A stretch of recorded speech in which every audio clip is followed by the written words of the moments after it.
ವಿಜಯಪುರ ನಗರದ ಕಂದಗಲ್ ಹನುಮಂತರಾಯ ರಂಗಮಂದಿರದಲ್ಲಿ ಕೈಗಾರಿಕೆ ಇಲಾಖೆ ವ್ಯಾಪ್ತಿಯ ಕರ್ನಾಟಕ ಸಾಬೂನು ಹಾಗೂ ಮಾರ್ಜಕ ನಿಯಮಿತ ಅಡಿಯಲ್ಲಿ ಸಿಎಸ್ಆರ್ ಅನುದಾನದಲ್ಲಿ ಬೆಳಗಾವಿ, ವಿಜಯಪುರ ಹಾಗೂ ಬಾಗಲಕೋಟೆ ವಿಭಾಗದ ಅರಣ್ಯ ಇಲಾಖೆ ಸಿಬ್ಬಂದಿಗೆ ಕಿಟ್ ವಿತರಣಾ ಕಾರ್ಯಕ್ರಮ ನಿನ್ನೆ ನಡೆಯಿತು.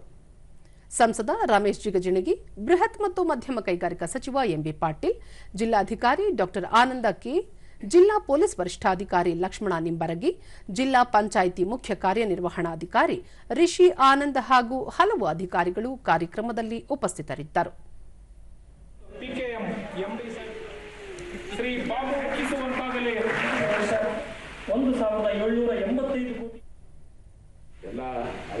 ಬಳಿಕ ಸಚಿವ ಎಂಬಿ ಪಾಟೀಲ್ ಅರಣ್ಯ ಇಲಾಖೆ ಸಿಬ್ಬಂದಿಗೆ ಕೆಎಸ್ಡಿಎಲ್ ಮೂಲಕ ಬರುವ ಸಿಎಸ್ಆರ್ ಅನುದಾನದಿಂದ 10,000 ಜನ ಸಿಬ್ಬಂದಿಗೆ ಕಿಟ್ ವಿತರಿಸಲಾಗುತ್ತಿದೆ.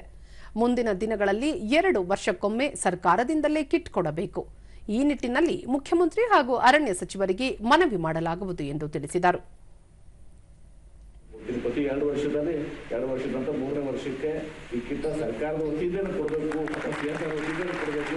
ಇದು ಸಂಸದ ರಮೇಶ್ ಜಿಗಜಿಣಗಿ ಕಷ್ಟಕರ ಪರಿಸ್ಥಿತಿಯಲ್ಲಿ ಕಾರ್ಯನಿರ್ವಹಿಸಿ ವನ್ಯಜೀವಿ ಹಾಗೂ ಅರಣ್ಯ ಸಂರಕ್ಷಣೆ ಮಾಡುತ್ತಿರುವ ಸಿಬ್ಬಂದಿಗೆ ಅತ್ಯಂತ ಅವಶ್ಯಕವಿರುವ ಕಿಟ್ ವಿತರಣೆ ಮಾಡುವ ಉತ್ತಮ ಕಾರ್ಯಕ್ಕೆ ಸಿಎಸ್ಆರ್ ಅನುದಾನ ಬಳಕೆಯಾಗಿರುವುದು ಉತ್ತಮ ಕೆಲಸವಾಗಿದೆ ಎಂದರು. ಸುಮಾರು 10,000 ಜನರಿಗೆ ಈ ಏನು ಕಿಟ್ಗಳನ್ನು ಕೊಡ್ತಾ ಇದ್ದಾರೆ, ಇದು ಬಹಳ ಅದ್ಭುತವಾದಂಥ ಕೆಲಸ ಅಂತ ಹೇಳಿ ನಾನು ಭಾವಿಸ್ತೀನಿ.